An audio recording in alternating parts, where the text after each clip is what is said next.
And now we get to talk about the best holiday of the year, Thanksgiving. Better than Christmas, better than anything else you want to name, not only for the turkey and all the fixings, but also for the high school football, a great tradition here in Massachusetts.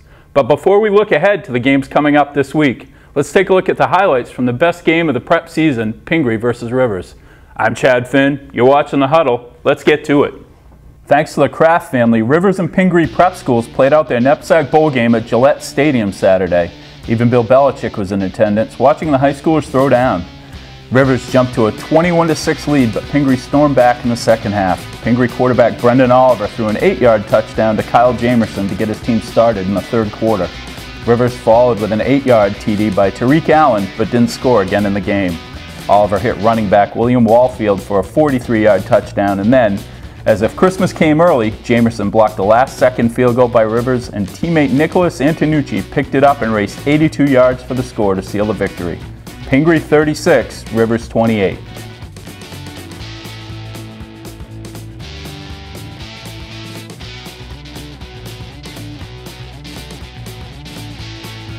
All right, let's talk some turkey. I don't write this stuff, folks.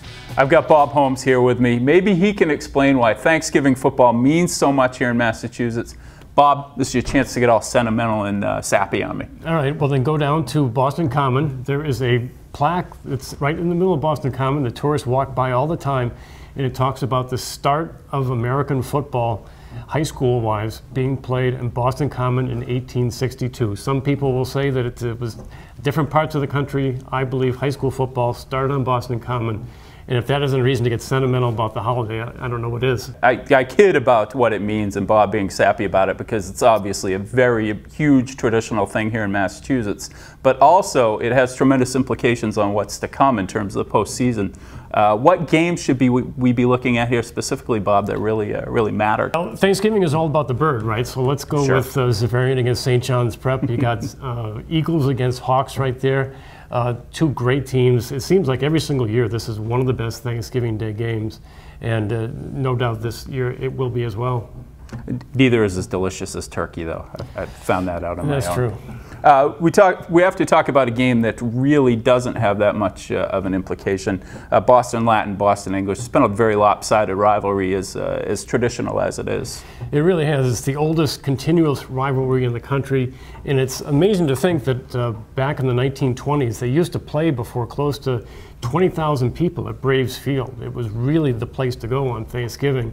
And now, like you say, it's completely lopsided. I think Boston English has scored one touchdown this year, and that was on a kickoff return. The school is really struggling. And it's really a game that needs a change, some sort of infusion of enthusiasm. I don't know if that means maybe moving to White Stadium and having like a city Thanksgiving festival with Eastie, Southie as one game and Latin English as another. I'm not sure what the answer is. I just know that right now, as it exists, it just doesn't work. Let's talk about something that really does have kind of a good vibe or good sense on Thanksgiving. That's Bill Ty, Lexington coach, 86 years old. Talk a little bit about that game. Yeah, and he started coaching at Wakefield High School the year before I was born, which of course was a long time ago, 1957 to be honest. When he started, there were 48 states. Since he was there, 12 presidents have come and gone, starting with Harry Truman. I mean, this guy has been around for a long time, and he has touched not only kids, and I know it sounds corny to say that, but he's not only touched the lives of the kids, but their parents, and just generations of families. We could probably talk about a dozen more games today. Let's go with one more. Let's talk about Abington at Whitman-Hanson. The 100th game of this rivalry, Jim Kelleher surpassed 200 wins this year. Abington also got some notoriety on YouTube with their announcers going a little bit crazy after a particular game. What do you see? What do you forecast here? What do you see in this game?